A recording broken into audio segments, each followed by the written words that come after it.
একটা চ্যালেঞ্জ যে আমাদের অনেক জেলায় কিন্তু ঢাকার বাইরে বন্যার সময় বা আমরা হাওরের অঞ্চলের কথা যদি বলি, চরাঞ্চলের কথা বলি, যখন সেখানে দুর্যোগ থাকে অনেক জেলাতে কিন্তু শিক্ষা কার্যক্রম, পাঠদান কার্যক্রম ব্যাহত হয়। তো রাজধানী ঢাকায় একটা পরিস্থিতি বা পরিবেশ, কিন্তু রাজধানী ঢাকার বাইরে যে বিভাগীয় শহরগুলো আছে সেগুলো সহ এবং প্রান্তিক পর্যায়ে কিন্তু পরিবেশটা ভিন্ন। সেখানে কিন্তু পাঠদান কার্যক্রমে যেই অভিভাবকরা সংশ্লিষ্ট এবং সেখানে যারা শিক্ষক হিসেবে যারা আছেন তাদের চ্যালেঞ্জগুলো কিন্তু রাজধানীর মতো নয়। তো সেটাকে বিবেচনায় রেখেই, যেমন রাজধানীতে আমরা অনেক সময় আলোচনা হয় যে অনলাইনে ক্লাস করার বিষয়টা, সেটা রাজধানীতে যতটা সহজ করা এবং এখানকার বাবা মাদের যে ধরনের আর্থিক সামর্থ্য আছে সেটা বাংলাদেশের সবার মধ্যে কিন্তু সমান নয়। আমি বলছি না নেই, কিন্তু সমান নয়। এই সমস্ত বিষয় বিবেচনা করে এবং প্রাকৃতিক দুর্যোগের যে চ্যালেঞ্জটা থাকে, শুষ্ক মৌসুমেই দেখা যায় যে আমাদের অনেক জেলায়, আমরা যদি হাওড়া অঞ্চলের প্রায় 3টি জেলা, কিশোরগঞ্জ, নেত্রকোনা, সুনামগঞ্জ, তারপরে আছে দ্বীপাঞ্চল আছে অনেকগুলো, পার্বত্য অঞ্চল আছে, নানান জায়গায় কিন্তু শুষ্ক মৌসুমে পাঠদান কার্যক্রমটা বিদ্যালয়গুলোতে সেখানে হয়ে থাকে।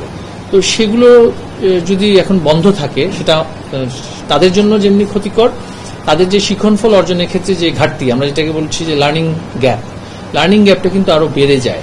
তো এই অবস্থাটাই বিবেচনায় নিয়ে কিন্তু আমরা তাপমাত্রার কথা বিবেচনা নিয়ে সুনির্দিষ্ট কিছু জেলায় শিক্ষা কার্যক্রম, পাঠদান কার্যক্রম সেখানে স্থগিত রাখা হয়েছিল এবং সেই বিষয়ে আমরা একটা সিদ্ধান্ত দিয়েছি এবং আমরা দৈনিক ভিত্তিতে সেই সিদ্ধান্তটা দিচ্ছিলাম।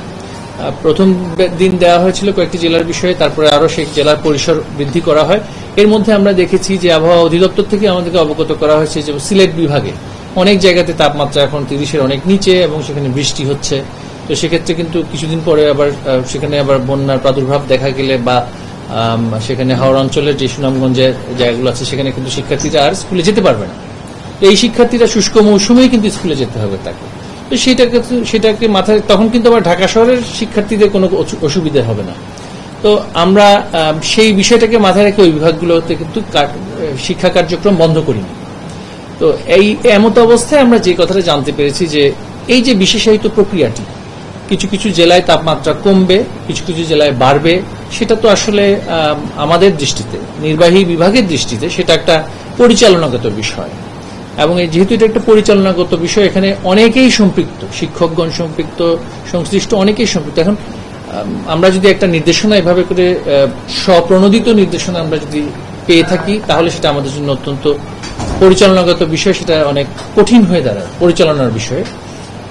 সেটাই হচ্ছে আমাদের অবস্থান এবং আমরা সেই অবস্থানটা আবারও পুনর্ব্যক্ত করছি যে আমাদের সর্বোচ্চ আদালতের প্রতি আমাদের যথাযথ সম্মান আছে এবং আমরা সেই সম্মান প্রদর্শন পূর্বকই আমাদের অভিমতটা তো আমরা অবশ্যই প্রকাশ করতে পারি এবং সেই অভিমতটা হচ্ছে নির্বাহী বিভাগের, যেটা একান্তই নির্বাহী এখতিয়ার।